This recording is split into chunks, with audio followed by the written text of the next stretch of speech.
Want to put password on iPhone hidden photos? Then it's pretty simple and a quick process. So without any further delay, let's jump right into the video. Start by moving into the settings of a device.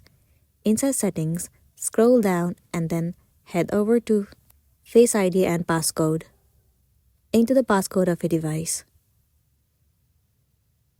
In this page, you need to scroll down and make sure that the passcode is already turned on.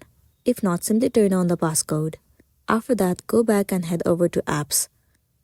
Source for the application Photos. And then move into it.